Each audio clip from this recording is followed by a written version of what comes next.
fefe na vai se mea leanga awa oe tata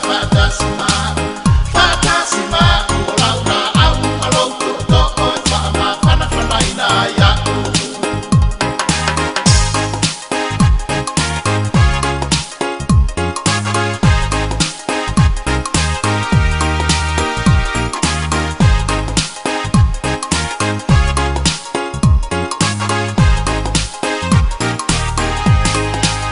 e wina vaina o sa valile manu o le ata